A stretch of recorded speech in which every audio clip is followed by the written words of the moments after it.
The parable of the prodigal son. Jesus said, "There once was a man who had 2 sons. The younger of them said to his father, 'Father, give me the share of the property that will belong to me.' So he divided his property between them.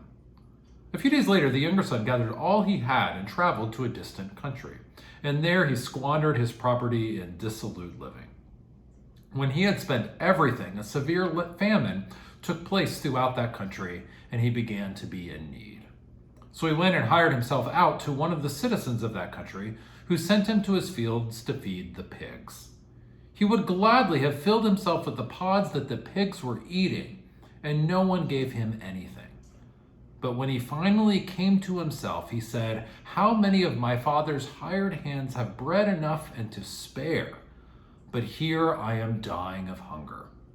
I will get up and go to my father and say to him, Father, I have sinned against heaven and before you. I am no longer worthy to be called your son. Treat me like one of your hired hands.'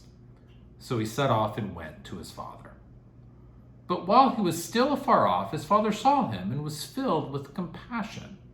He ran and put his arms around him and kissed him. Then the son said to him, 'Father, I have sinned against heaven and before you. I am no longer worthy to be called your son.' But the father said to his slaves, 'Quickly, bring out a robe, the best one, and put it on him. Put a ring on his finger and sandals on his feet. And get the fatted calf and kill it, and let us eat and celebrate. For this son of mine was dead and is alive again. He was lost and is found.' And they began to celebrate.